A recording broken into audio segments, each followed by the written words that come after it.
see some awesome birds. But red-tailed hawk, you guys may be able to guess where they get that name from. It is, in fact, this beautiful red tail that Miss Dolly has. Now, these birds, whenever they are hatched, they do not have that red tail. They actually have a brown tail with stripes, similar to how Now, stuck up on me there, buddy. Everybody, this is Bedlam, our 4-year-old black vulture. Now, across the United States, we've got 3 kinds of vultures. There's the California condor, and there's the turkey vulture and the black vulture. Now, Bedlam here is the black vulture for food they have found. Now, as Bedlam is flying back and forth across the theater here, I want you guys to notice some noises you may or may not be hearing. Starting with what you're not going to hear, which are any songs or calls or screeches, because vultures don't have any vocal cords or voice boxes. Now, you might also know that vultures have pretty much the strongest stomach acid in the animal kingdom.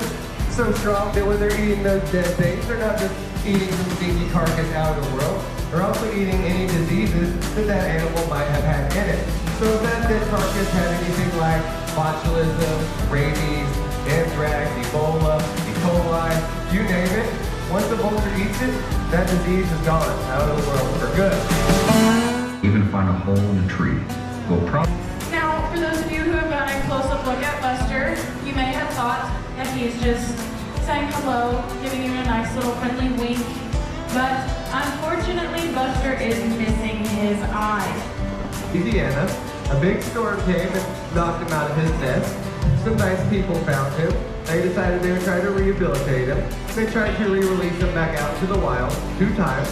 Both times they either found him begging humans for scraps or just living too uncomfortably close. So they had to deem him non-releasable because he couldn't cut it on his own anymore. Critically endangered back in the day, mostly due to the chemical DDT.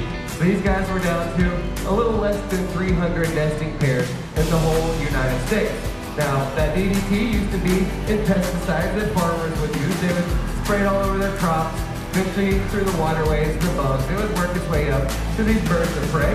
What it was doing to them was dropping their calcium numbers, which is mostly what their eggs are made out of. So a lot of times, their eggs were crushing under incubation. But luckily in 1972, the government banned DDT, and ever since then, these guys' numbers have been on the rise. But not all programs, where we would take these non-releasable injured adult bald eagles, and we would breed them and hatch those chicks, and then re-release them back out into the wild to help repopulate.